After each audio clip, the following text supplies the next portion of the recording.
involve fathers.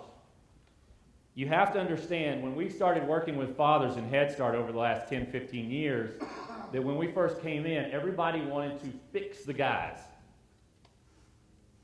You know, when we started talking about working with dads, they're like, okay, this is a great program. We've been wanting to fix these men for years. First off, ladies, men really don't like the word fixed being used around us, okay? If any of you are farm boys and girls, you know what I'm talking about. We don't like that word.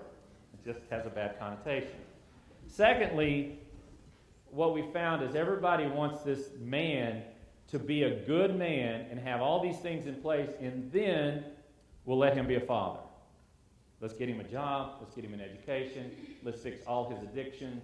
Let's make it, they call it the Responsible Fatherhood Initiative or movement.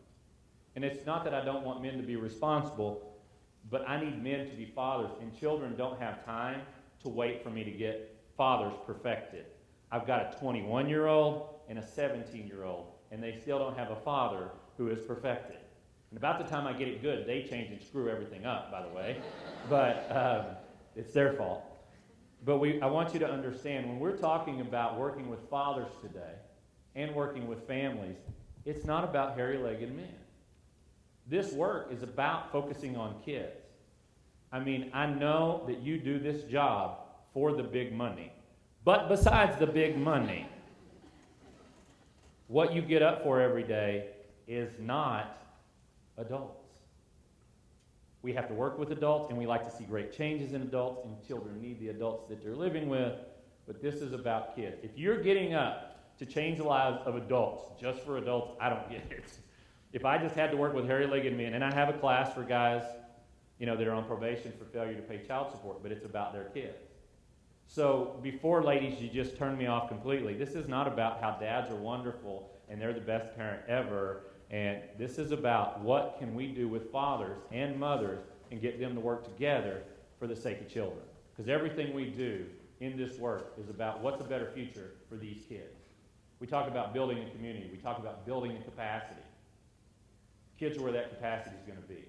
So what are we doing to help those kids have the support that they need? And so as we talk about that, I want you to know where we're going with that. The other thing is, this is outcome-based. I usually show you a bunch of pictures at the break and everything. We've got all these great pictures of dads and kids playing card games for math and making paper airplanes for science and all these different things. And it has what I call a high kumbaya rating. You know what I'm talking about? It's like, oh. And when you talk about father involvement, that's what we push. You know, it's like, daddies and kids are sweet. Oh. When you look at your paperwork, when you get all your assessments back, do you have a warm and fuzzy rating for your program here? I mean, you don't have a warm and fuzzy, you don't have a kumbaya rating. You have an outcomes base. You know, they want to know what has happened to these kids. Where have we moved these kids from point A to point B? What are we doing for student outcomes? And so what we're talking about today when we talk about fathers is what are we doing for student outcomes? What are we doing to help this kid have the basis they need, the head start in life that they need, not just really nice, kumbaya, warm, fuzzy things, because that doesn't help anybody. And those are actually easy to pull off. But we've got to talk about what are we doing with fathers, with families, that make a difference in the future of kids.